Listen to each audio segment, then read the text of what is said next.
A lot of people say, and it's true, you know, people just say, I just want a healthy baby. Mhm. And but you know, and of course we all want a healthy baby, but I think, you know, subconsciously or maybe in the back of your mind, you're like, I'd really like to have a boy first and then a girl, or you know, Mhm. a girl, or I like just two girls because sisters are so cool, or two boys.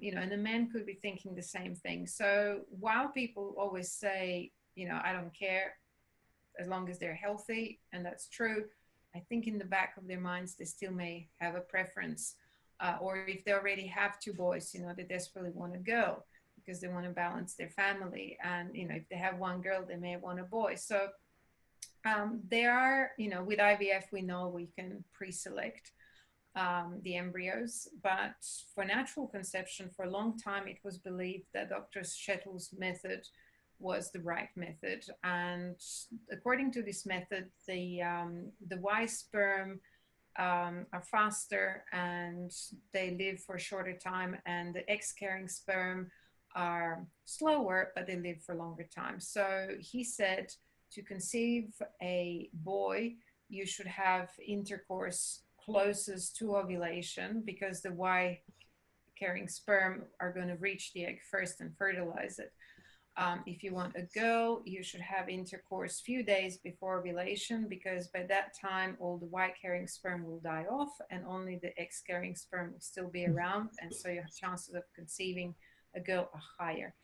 But over the years, you know, people who have used his method have shown that they had opposite results. So Mhm. when they waited until they ovulated, they would conceive a girl, and if they had intercourse a few days before ovulation, they would conceive a boy.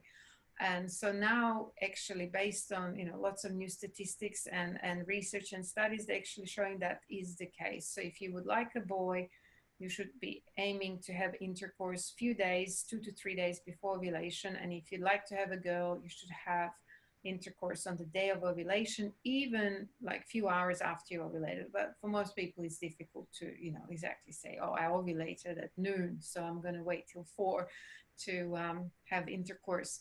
But that's just very interesting, you know, and that's what I love about science, that, you know, science is an ever-changing field and things are constantly um, disproven, and you know, new approaches come out, and that's why you just can't rely on, you know, a lot of this information that's been published, I don't know, 5+ years ago. I mean, a lot of these things don't change, but a lot do, and that's why it's so difficult to not get confused. And it's so easy to get confused because you can be reading information that's really outdated, or the practitioner you're talking to hasn't updated their information yet, or hasn't just looked at the research, recent research. So, you know, it's no wonder people get really confused and they come to Mhm. us like, I don't know who to believe anymore.